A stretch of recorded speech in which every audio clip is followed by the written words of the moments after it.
నమస్కారం friends, welcome to మంచి మార్గం ఛానల్. నేను ఎప్పటి నుంచో ఈ హై రైజెస్ గురించి మీకు అవగాహన కలిగించాలని బాగా ట్రై చేశాను. కానీ నా వాయిస్ అక్కడ వరకు చేరిందో లేదో నాకు అంత తెలియదు. కానీ నా వాయిస్ చేరింది అని నా లోని భావన, అంటే నా లోపల ఏమనిపిస్తుందంటే నా వాయిస్ ఎంతో కొంత ఈ హై రైజెస్లో ఇన్వెస్ట్ చేసే వాళ్ళ చెవికి పడింది అని నేను భావిస్తూ ఉన్నాను. అసలు నాకు ఈ హై రైజెస్ పైన డౌట్ ఒక సంవత్సరం పైనుంచే ఉంది. అంటే ఈ హై రైజెస్ తక్కువ భూమిలో ఎక్కువ ఫ్లాట్స్ కడుతున్నారనే భయం కన్నా ఎక్కువ ఏ ల్యాండ్పై హై రైజెస్ కడుతున్నారో అవి వీళ్ళవి కావు, కబ్జా చేసిన ల్యాండ్పై తొందరగా అప్రూవల్ తీసుకొని ఒక 30 అంతస్తులు 40 అంతస్తులు లాంటి 3-4 భవనాలు నిర్మించినాక వీళ్ళ గట్టి నమ్మకం ఏమంటే గవర్నమెంటే ఈ బిల్డింగ్లని టచ్ చేయదు, ఉట్టి పెనాల్టీ వేసి వదిలేస్తుంది అని ఒక భావన, గట్టి భావన ఉండే. వీళ్ళ భావన కాస్త బలంగా మారింది. అంటే లాస్ట్ టైం ఉన్న బీఆర్ఎస్ గవర్నమెంట్ మన జేబులో ఉంది కనుక మనం ఎలాంటి భవనాలు ఎలాంటి భూమిపైనైనా త్వరగా అప్రూవల్ తీసుకొని అయినంత లాభం దాంతో పొందాం. ఆ ల్యాండ్ అంటే ఆ ల్యాండ్పై ఫ్లాట్స్ కొన్నవాళ్ళు తమ బాధ తమ యాతన తామే అనుభవిస్తారు, దీంతో మనకు సంబంధం ఉండదు అని ఒక గ్రాండ్ ప్లాన్ వేసినట్టు నాకు 1 ఇయర్ బ్యాకే అవగాహన ఉంది. కానీ నేను ఫస్ట్ ప్లాట్స్ లేదా ఈ లేఅవుట్స్ మీద దృష్టి పెట్టాను. ఎందుకంటే ఈ హై రైజెస్ డెవలప్ కావడానికి ఇంకా టైం ఉంది కాబట్టి దీని అప్రూవల్స్ క్షుణ్ణంగా చూసినాకనే ఇస్తారు, ఇంకా దానికి టైం ఉంది కాబట్టి నేను ఫస్ట్ ప్లాట్స్ని అటాక్ చేశాను, ఏరియాస్ని అటాక్ చేశాను. అదే కాకుండా లాస్ట్ 1 మంత్ నుంచి నేను కంటిన్యూస్ క్యాంపెయిన్ రన్ చేస్తున్నాను, don't buy high rises, flats in high rises. దానికి తీవ్రమైన బలమైన కారణాలు ఉన్నాయి. మీరు ఈ ల్యాండ్స్ అబ్జర్వ్ చేసినట్టే ఫస్ట్ వీళ్ళు ల్యాండ్ కొనేసిండ్రు, కొనేశాక వీళ్ళకి ఎక్కడ ఆ హై రైజెస్ కట్టేది ఉందో దాని మధ్యలో నుంచి ఒక సర్వీస్ రోడ్ లాంటిది గవర్నమెంట్తో శాంక్షన్ చేయించుకున్నారు. అంటే ఎక్కడో మూలలున్న ల్యాండ్ను మెయిన్ రోడ్తోని కనెక్టివిటీ వీరే గవర్నమెంట్కి చెప్పి చేయించుకొని ఆ పర్టికులర్ పీస్ ఆఫ్ ల్యాండ్కి డిమాండ్ జనరేట్ చేశారు. ఇప్పుడు మనము కోకాపేట్ ల్యాండ్స్ని ఎలా ఫస్ట్ రోడ్ వేసి దానికి కనెక్టివిటీ ఇచ్చి రోడ్ వచ్చింది అని చప్పట్లు కొట్టుకుంటూ 100 కోట్లకి ఎలా యాక్షన్ చేశారో అదే మోడల్లో వితౌట్ ఆప్షన్ 1000 ఎకరాలు వీళ్ళు కొనేసి ఆ కొనేసిన మారుమూల ప్లేస్కి కనెక్టివిటీ పేరు చెప్పి రోడ్లు వేయించుకున్నారు వీళ్ళు. అంటే ఇప్పుడు హైటెక్ సిటీ నుంచి లేదా నానక్రామ్గూడ నుంచి లేదా మన కోకాపేట్ నుంచి కావాలని కనెక్టివిటీ పేరు చెప్పి గవర్నమెంట్ ఫండ్స్తో వీళ్ళు ప్రైవేట్ ల్యాండ్లో రోడ్స్ వేయించుకొని వీళ్ళు కట్టబోయే వెంచర్స్కి అప్రూవల్ తీసుకున్నారు. అంటే వీళ్ళు కొన్న ల్యాండ్కు డిమాండ్ ఉన్న ప్రాంతానికి చాలా దూరం ఉంది. ఆ దూరాన్ని దగ్గర చేయాలంటే వీళ్ళు రోడ్లు వేస్తే చాలా ఖర్చు అవుతుంది. అందుకోసము పబ్లిక్ ఫండ్స్తో కనెక్టివిటీ పేరుతో గవర్నమెంట్ ద్వారా రోడ్లు వేయించుకొని తమ ల్యాండ్స్కు డిమాండ్ పెంచుకున్నారు. ఇది అందరూ గమనించాలి. నేను ప్రతి ఒక్క సెక్టర్ని బాగా క్షుణ్ణంగా పరిశీలిస్తాను, తరువాతే వీడియోస్ చేస్తాను. నాకు ఇప్పుడున్న భయమేమో మీకు క్లియర్గా తెలియజేస్తాను. అది రాబోయే రోజుల్లో జరుగుతుంది. హై రైజెస్లో మీరు మీ ఇన్వెస్ట్మెంట్స్ జీరో పెట్టుకోండి. అంటే ఎవరైనా కొన్నవారు కూడా మీకు ధర ఏమైనా వస్తుంటే అమ్మేయండి. రాబోయే రోజుల్లో ఈ హై రైజెస్ పరిస్థితి చాలా ఘోరంగా మారబోతుంది. చాలా అహంకారంగా మాట్లాడిన వాళ్ళంతా కళ్ళల్లో నీళ్లు పెట్టుకొని అక్కడి నుంచి పారిపోతారు. ఇది నా గ్యారంటీ. ఇప్పుడు నా గత వీడియోలలో నేను చెప్పింది ఎలా ఖచ్చితంగా జరిగిందో ఈ హై రైజెస్ విషయంలో కూడా అలాగే ఖచ్చితంగా జరుగుతుంది. ఇది నా గట్టి నమ్మకం. ఇప్పుడు కూడా చెప్తున్నా, హై రైజెస్లో 30% కన్నా ఎక్కువ సేల్స్ కాలేదు. అంటే ఒక 2 years బ్యాక్ లాంచ్ చేసిన ప్రాజెక్ట్లో కూడా 40% కన్నా ఎక్కువ సేల్ కాలేదు. 60% ఖాళీగా ఉన్నాయి. వాళ్ళ మనుషులనే పెట్టుకొని ప్రీ బుకింగ్ పేరుతో ఉట్టిగా టోకెన్ అమౌంట్ ఇచ్చి బ్లాక్ చేసి పెట్టుకున్నారు.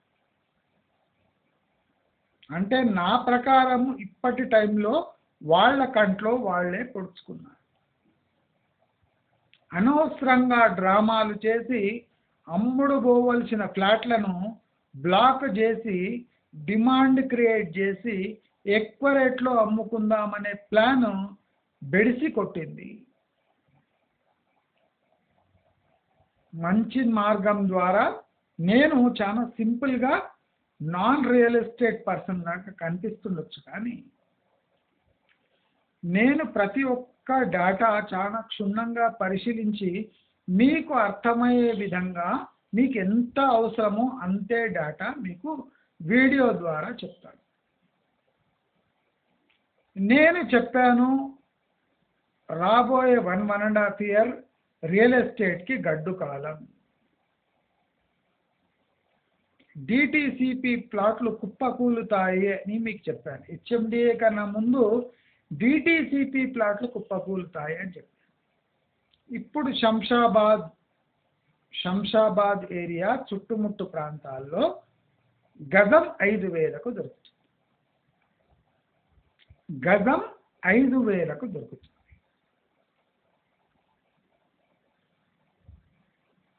మెట్రో మెట్రో మెట్రో అని దాని ధర 25,000కు దాటిచ్చారు. ఒక నెలలో శంషాబాద్ ఏరియాలో 8,000 ఉన్న గజాన్ని 25,000కు దాటిచ్చేశారు. 25,000 పర్ యార్డ్. ఇప్పుడు అదే 25,000 పర్ యార్డ్ 2 monthsలో మీకు అదే 8,000 to 10,000లో దొరుకుతుంది. మెయిన్ రోడ్ నుంచి 1 kilometer పోతే ఇప్పుడు అక్కడ 5,000 నుంచి 8,000 దాకా గజం. 2 kilometers 3 kilometers పోతే మీకు 3,000 to 5,000 మధ్యలో మీకు ప్లాట్స్ శంషాబాద్ ఏరియాలో ఈజీగా దొరికే పరిస్థితులు నెలకొన్నాయి. అంటే ఈ పరిస్థితి ఎప్పటిది అని మీరు ఆలోచిస్తే, ఈ పరిస్థితి ఒక 15 ఇయర్స్ బ్యాక్లో ఏం ప్రైజెస్ ఉన్నాయో ఆ ప్రైజెస్ వితిన్ 2 మంత్స్లో వచ్చేసాయి. ఇప్పుడు శంషాబాద్ ఏరియాలో 15 ఇయర్స్ బ్యాక్ ఏ ప్రైజెస్ ఉన్నాయో అవే ప్రైజెస్ అవే ఏరియాలో మళ్ళీ వచ్చేసాయి. ఇదంతా 2 నెలల్లో జరిగింది.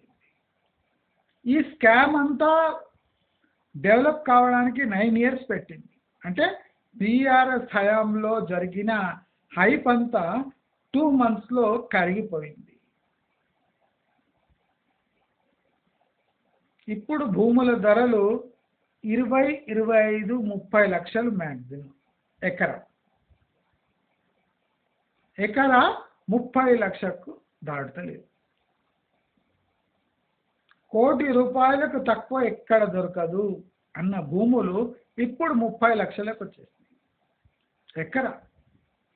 మనం ఏ డబ్బు పెట్టి ప్లాట్ కొంటున్నామో ఆ ప్లాట్ రేట్లోనే ఇప్పుడు ఎకరా వస్తుంది. కొంతమంది మొండి పట్టుకొని గట్టిగా పట్టుకొని కూర్చున్నారు, కానీ వాళ్లకు వడ్డీ అంటే వడ్డీ యొక్క ప్రెషర్ వాళ్ళని బాగా వేధిస్తుంది, కానీ వాళ్ళు ఏం చేయలేరు. ఒక్కసారి 10-20 ఎకరాలు కొంటే ఇప్పుడు సడన్గా 10-20 ఎకరాలు అమ్మలేరు వాళ్ళు. ఎకరం అమ్మాలంటే దానికి ఒక బాట చూపించాలి, ఒక రోడ్డు వేయాలి. రోడ్డు వేస్తే కానీ ఆ ఎకరం అమ్మలేరు. అంటే ఎవరు ఈ 50 లక్షలు 60 లక్షలు ఎకరా కొన్నారో ఇప్పుడు వాళ్ళే 30 లక్షలు ఎకరాకి ఎవడన్నా తీసుకుంటాడేమో అని వెయిట్ చేస్తారు. అంటే జనాల దగ్గర డబ్బులు లేవా అంటే బ్రహ్మాండమైన డబ్బులు ఉన్నాయి. ఒక ఫ్లాట్ ₹1,00,00,000 కొనే మనిషి 2 ఎకరాలు కొనలేరు, అవుట్స్కట్స్ కొనగలడు. కానీ ఇప్పుడు స్థితిలో ఆయన 30 lakhs కూడా పెట్టడానికి రెడీ లేదు. 60 lakhsలో కొని 1 crore అబౌవ్ 60 lakhsలో కొని ఒక ప్లాటు 8 లక్షలకు అమ్మే సన్నాసులు ఇప్పుడు అవి ఒక 2-3 లక్షలు దక్కితే చాలు అనుకునే స్థితికి వచ్చేసారు. అంటే they are expecting only 30% of the estimated value. ఏ భూమికైనా సరే ప్లాట్కైనా సరే నేను చెప్పిన DTCP will become the first victim అయ్యే. శంషాబాద్ ఏరియాలో 5,000 ఏమి, శ్రీశైలం హైవేలో ఇప్పుడు 6,000 ఏమి, ఆదిపట్ల అటువంటి ఏరియాలో 10,000 బిలో వచ్చేసింది. ఇదేమి ఆశ్చర్యం కదా. ఇప్పుడు నెక్స్ట్ 5 yearsలో మీ ప్లాట్ రేట్ డబుల్ ఇనే అలవాటు అయిపోయిన వాళ్ళు సడన్గా మీ ప్లాట్ హాఫ్ కన్నా తక్కువ వస్తుంది అంటే గుండెపోటు రాదా అని అడుగుతుంది. విచ్చలవిడితనం వితౌట్ లాజిక్ గ్రోత్ ఎప్పుడు ప్రమాదకరం. దాన్నే నమ్మి దాని ఆసరా తీసుకొని నడిచే వాళ్ళే తీవ్రంగా నష్టపోతారు. ఇప్పుడు హైదరాబాద్ రియల్ ఎస్టేట్లో భూముల రేటు ఇట్లా పడిపోతుంటే న్యాచురలీ ప్రాజెక్ట్స్ మొత్తము తలకిందులైపోతాయి. ఇప్పుడు తెల్లాపూరు, నానక్రామ్గూడ, ఖాజాగూడ, కోకిల, మోకిల ఇటువంటి ప్రాంతాల్లో Shankarpally 15,000 per yard, 12,000 per yard. Shankarpally అంటే మనకు 30,000 కన్నా తక్కువ దొరకదు. రేపు మీరు ఒక 1 year ఆగి 50,000కు అమ్ముకోండి. మోకిలాలో ₹1,00,000 పోయింది, శంకర్పల్లిలో 50,000కు పోదా? 50,000, 30,000, 35,000 ఉన్న శంకర్పల్లి భూములు ఇప్పుడు 15,000, 12,000కి వచ్చేసినాయి వితిన్ 2 months. ఇప్పుడు నన్ను అడుగుతారు ఎక్కడుంది చూపియండి అని. ఏది నేను రికమెండ్ చేయను, ఫస్ట్ నుంచి చేయను, ఇప్పుడు కూడా చేస్తున్నాను. ఏ ప్రాజెక్టు, ఏ ప్లాటు, ఏ వెంచరు నేను కొనమని రికమెండ్ చేయను. మీరు పోవాలి, ఎత్తుక్కోవాలి. నేను చెప్పిన కనుక పోవాలి, ఎత్తుక్కోవాలి. అక్కడ రేట్స్ అవే ఉంటాయి. మీ బలం మీద, మీ మాటకారితనంతో మీరు అక్కడ రేట్స్లో తగ్గించుకోవాలి. అంతేగాని మీరు కొని చూపియండి నేను చేయను. మీరేం నాకు పైసలు ఇస్తున్నారా? పైసలు ఇస్తే ఎతికి పెడతా. పైసలు ఇస్తలేరు కదా. నా వీడియో చూసి నన్ను ఛాలెంజ్ చేసే అవసరం లేదు. నేను సీరియస్గా తీసుకో. మోకిలా దాటి శంకర్పల్లికి పోతే 15,000 18,000, రోడ్డు కొంటే 18, మీడియం అంటే 500 మీటర్లు ఉంటే 15, దానికన్నా లోపల ఉంటే 12. శంకర్పల్లి దాటి ముందర పోయినారంటే ఇంకా ఘోరమైన రేట్లు ఉన్నాయి. ఈ శంకర్పల్లి రేట్లు చూసి ఈవెన్ మన సంగారెడ్డి రేట్లు కూడా పడిపోయినాయి. నిమ్స్లో ఘోరమైన పరిస్థితి ఉంది. నిమ్స్ ప్రాంతంలో 5-6 వేలకు తీసుకున్న ఫామ్ ల్యాండ్స్ కూడా ఇప్పుడు 2,000 1,500 అన్న కొనేటోడు దిక్కులేడు. ఎందుకంటే నిమ్స్ ఈజ్ అటర్ ఫ్లాప్. ఇక అక్కడ ఇండస్ట్రీస్ రావు, వచ్చినా ఒక 20-30 ఇయర్స్ పడుతుంది. సో నిమ్స్ ఈజ్ అంటే ఒక వైట్ బోర్డు మీద మనం తూడు చేస్తే ఎట్లుంటుంది అట్లా నిమ్స్ ఎగిరిపోయింది. వేలాది మందికి నిమ్స్ వస్తుందని అంటించారు. ఇప్పుడు వాళ్ళ పరిస్థితి ఏమి? 500-1,500 గజానికి అమ్ముకుంటారా? 500కి అమ్ముకుంటారా గజం?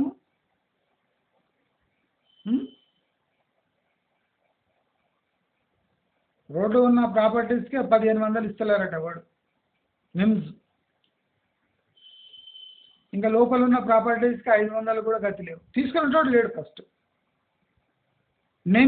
నిమ్స్ అని ఉట్టి పేరు చెప్పి ఒక బోర్డు తగిలిచ్చి ఇండస్ట్రియల్ జోన్ రాబోతుంది, 1,000 ఎకరాలు కొనేస్తాము అని, బీదర్ ఎయిర్పోర్ట్ పక్కకే ఉంది అని చెప్పి జనాన్ని ఎర్రిపప్ప చేసి అందిన కాడికి అమ్ముకున్నారు. 3 లక్షలు 4 లక్షల ఎకరా కొని మ్యాక్సిమం 6 లక్షల ఎకరా కానీ ఒక ప్లాట్ 6 లక్షలకు అమ్ముకున్నారు.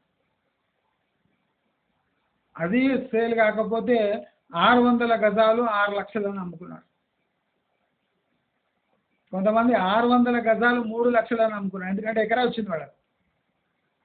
ఎకరా తీసుకొని 600 గజాలు అమ్ముకున్నారు. 6 లక్షలకు 3 లక్షలకు అమ్మేసుకుంటున్నారు. ఫామ్ ల్యాండ్ తీసుకోండి అని 600, 1000 ఇది ఒక 4-5 లక్షలకు అమ్మేస్తున్నారు 1000 గజాల ప్లాట్.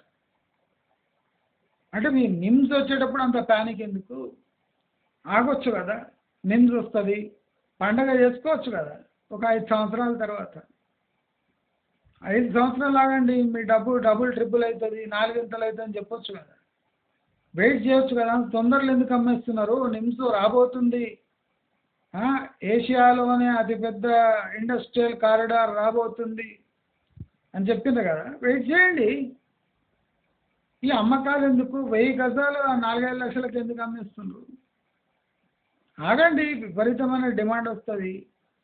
1000 గజాలు మీరు 50 లక్షలకు అమ్ముకోవచ్చు. నేను సింపుల్గా నాకు అందిన సమాచారం మీకు అందిస్తా. నాకు ప్రతి ఒక్క డీటెయిల్ ఇవ్వవలసిన అవసరం లేదు. నేను నిమ్స్ వైపు క్లియర్లీ చెప్పిన, పోకండి, శ్రీశైలం హైవే పోకండి, సాగర్ హైవే వద్దు, వరంగల్ హైవే అసలే వద్దు, వెస్ట్ హైదరాబాద్లో మీ ఇన్వెస్ట్మెంట్ 0 పెట్టుకోండి అని చాలా వీడియోస్ ఎందుకు చెప్పిన అంటే అక్కడ ప్రాజెక్ట్స్ అథెంటిక్ ప్రాజెక్ట్స్ కావు. నేను ఆల్రెడీ చెప్పిన 3 monthsలో 1200 ప్రాజెక్ట్స్కి అప్రూవల్ ఇచ్చి పారేశారు. 1200 ప్రాజెక్టులు 3 నెలల్లో అప్రూవల్ వచ్చేస్తాయి. ఒక ప్రాజెక్ట్ అప్రూవల్ 3 రోజుల్లో జరిగిపోయింది. కొన్ని ప్రాజెక్ట్స్ హై రైజ్ ప్రాజెక్ట్స్, కొన్ని హై రైజెస్ ప్రాజెక్ట్స్ 3 daysలో అప్రూవల్ వచ్చింది. 3 days. మీ సింగిల్ బెడ్రూమ్ ఇల్లుకి రాదు అంత తొందరగా. అర్థమైందా? మీ బ్యాంక్ అకౌంట్ ఓపెన్ కాదు అంత తొందరగా. అంత తొందరగా హై రైజెస్ ప్రాజెక్ట్స్కి అప్రూవల్ ఇచ్చేసింది 3 డేస్లో. You can imagine the scale of corruption, the scale of nepotism. విచ్చలవిడితోంది చూడు. ఇప్పుడు నానక్రామ్గూడ, కోకాపేట, ఈ ఖాజాగూడ, ప్లస్ మన ఇది గండి మైసమ్మ. ఈ గండి మైసమ్మలో ఇంకా ప్రాబ్లమేటిక్ ఉంది. అక్కడ ఎట్లా అప్రూవల్ ఇస్తుందో మనకు తెలియదు.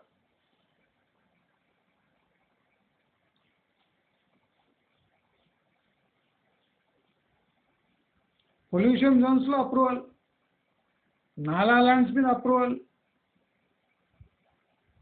కాలువల మీద కూడా approval, high rises, lake land మీద హై రైజెస్కి అప్రూవల్ ఇచ్చింది. అటువంటివి నా దగ్గర 8 ప్రాజెక్ట్స్ ఉన్నాయి. 8 ప్రాజెక్ట్స్ లేక్ లోపల కట్టేస్తున్నా. అంటే ఇదేమి, ఈ ల్యాండ్స్ ఏమి అంటే ఒక గ్రామ పంచాయత్లో అలొకేట్ అయిన ల్యాండ్స్.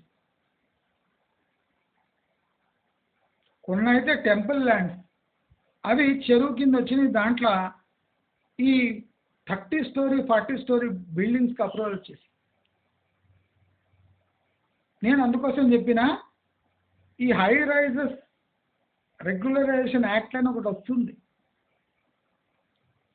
దీని మీద భారీ పెనాల్టీ చెల్లించి ఈ హై రైజెస్ని అప్రూవల్ చేస్తున్నారు. అందుకోసము ఈ నా కొడుకులు తొందరగా ప్రాజెక్ట్స్ ముగించేస్తున్నారు.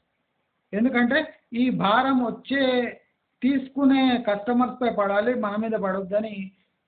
అంటే ఒక 6 months 3 months ముందే ప్రాజెక్ట్ కంప్లీట్ చేసి కస్టమర్ ముఖాన పడేస్తున్నారు హ్యూజ్ డిస్కౌంట్స్తో.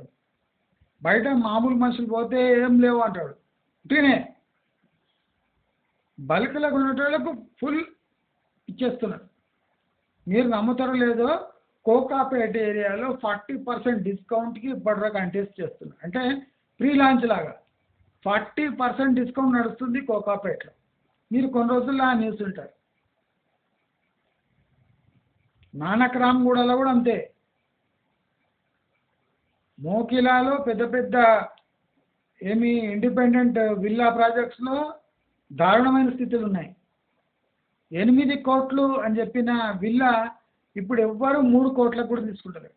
8 కోట్ల ఎక్కడ, 5 కోట్ల డిఫరెన్స్. ఒకటి తీసుకుంటలేడు. 3 crores విల్లా తీసుకుంటలేరు.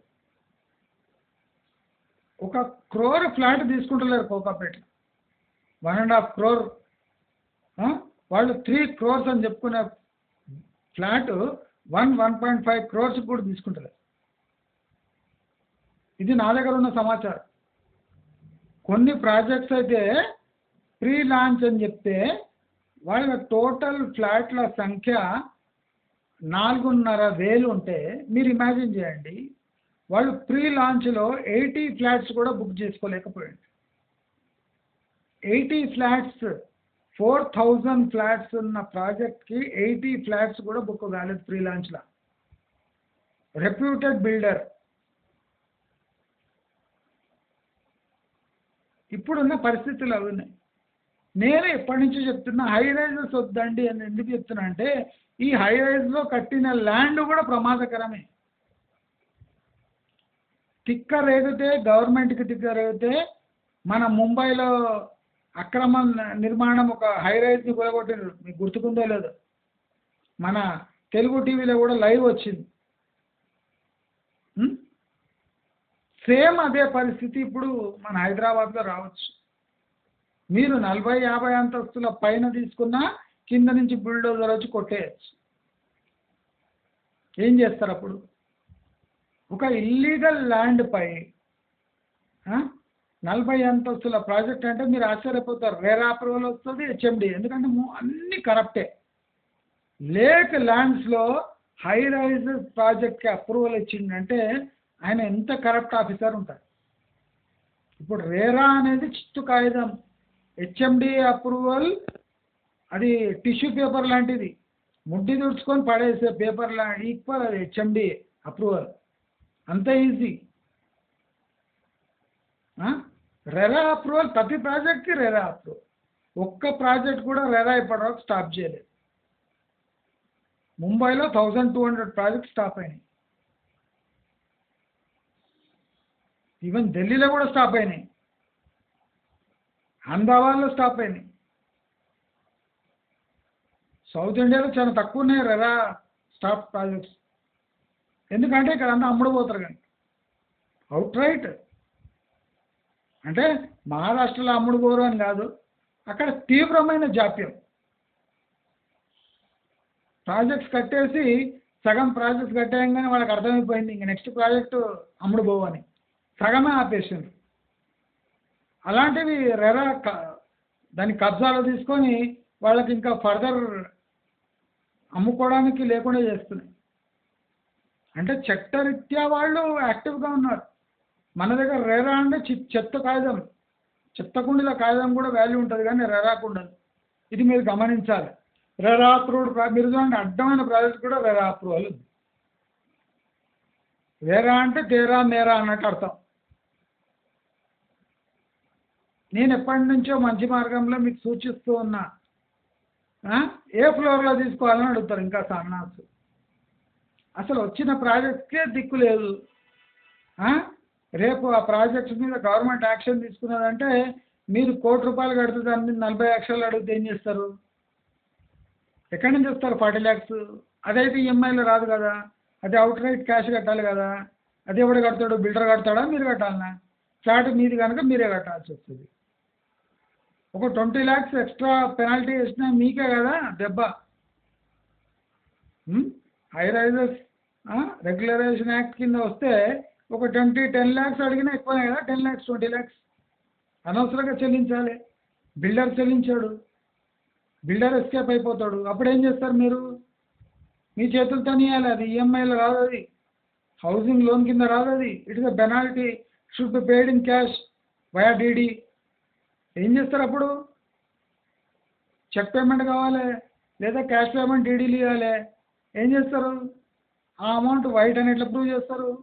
ఆ అమౌంట్ ఎక్కడి నుంచి చేస్తారు? First of all, when most of your amount is engaged in EMI, how can you get 10 to 20 lakhs cash, pure cash, white cash out of your bank accounts and pay as penalty?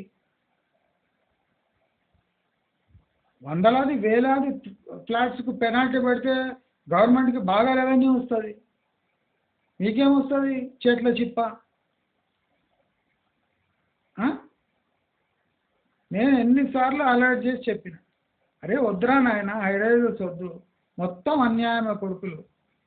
ఇప్పుడు తెల్లాపూర్లో ఏ projects వచ్చినాయి? 80% projects ఆగిపోనున్నాయి.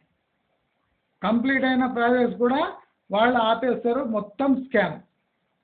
తెల్లాపూర్లో full scam, Khajaguda full scam. ఇంకా నానక్రామ్గూడలో వీళ్ళే develop చేసిందని సరిపోయింది. లేకపోతే నానక్రామ్గూడలో కూడా కబ్జా ప్రాపర్టీస్. పరిస్థితి ఏంది ఇది?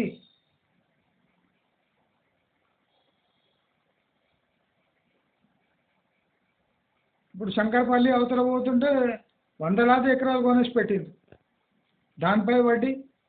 ఈ శంకర్పల్లి డెవలప్ అయిపోతుంది, మోకిలా డెవలప్ అయిపోతుంది, అంత మొత్తం నానక్రామ్గూడ లాగా అవుతుందని ఒక 5, 10, 20 కిలోమీటర్ల వరకు కొని పారేసిండ్రు. దాని పరిస్థితి ఏమి? మీరు చాలా జాగ్రత్తగా కొనాలి. ఇప్పుడు డిటిసిపి ల్యాండ్స్ చాలా రిస్క్లో ఉన్నాయి. ఎందుకంటే కొత్త గవర్నమెంట్ చాలా డిటిసిపి ల్యాండ్స్ చాలా అక్రమంగా వీళ్ళు అప్రూవ్ చేశారని చాలా డిటిసిపి లేఅవుట్స్ని ఖతం చేయడానికి ట్రై చేస్తారు. సో డిటిసిపి ల్యాండ్స్ చాలా ఫ్రజైల్గా ఉన్నాయి. హెచ్ఎండి అంటే ఇంకా తిని తాగి ఏమో చేసి దానికి ఒక ప్రొసీజర్ ఉంది. డిటిసిపికి ఏ ప్రొసీజర్ లేదు. ఆ లేఅవుట్ పెట్టి కొన్ని పైసలు ఇస్తే అప్రూవల్ అయిపోతుంది. 170 కిలోమీటర్లు, 90 కిలోమీటర్లు, 110 కిలోమీటర్ల దగ్గర కూడా డిటిసిపి ఉన్నాయి. ప్రతి ఊరు బయట డిటిసిపి ఉంది, ప్రతి తాలూకా బయట డిటిసిపి ఉంది. ఏమా ప్రాజెక్ట్ అప్రూవల్? అసలు ఏం ప్లాట్లు?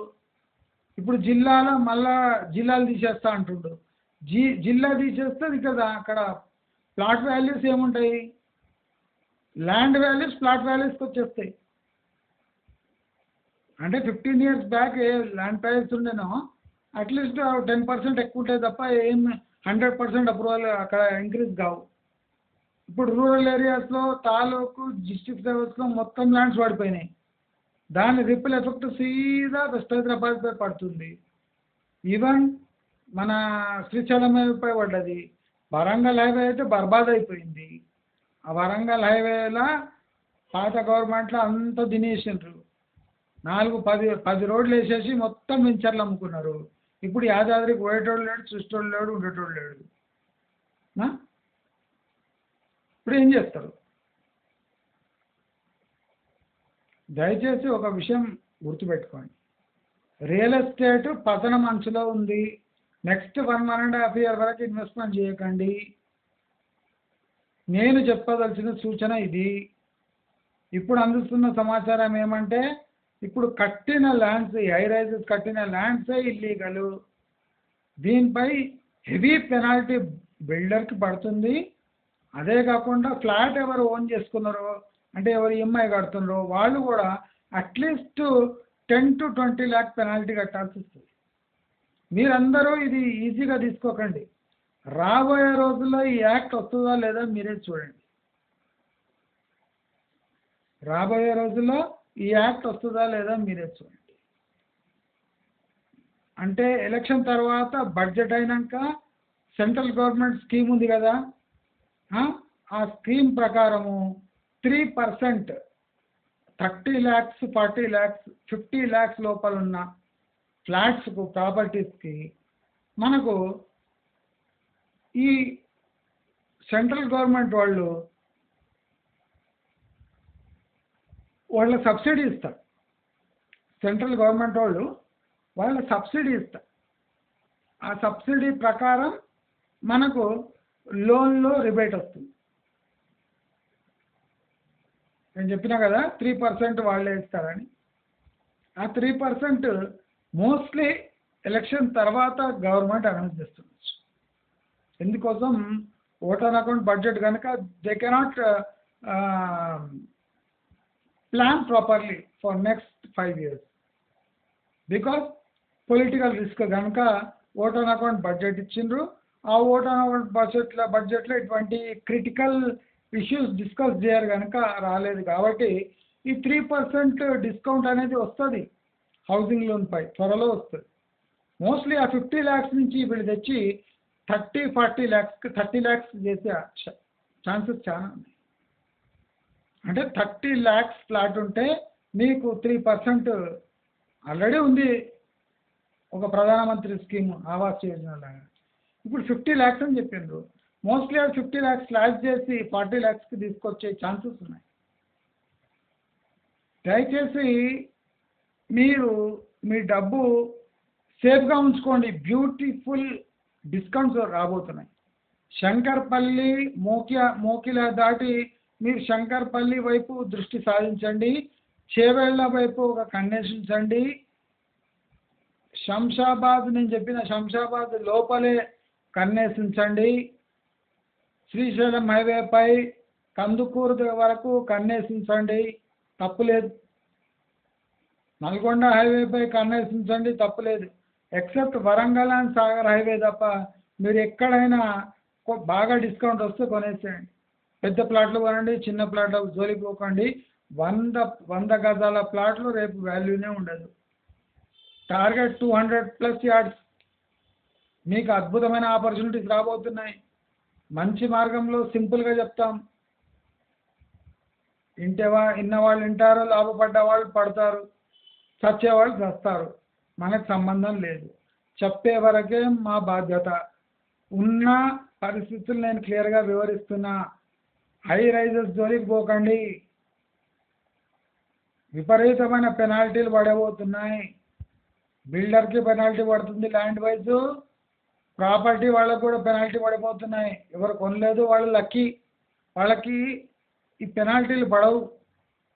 అడ్వాన్స్లు ఉంటే వాపస్ తీసుకోండి, తప్పులేదు.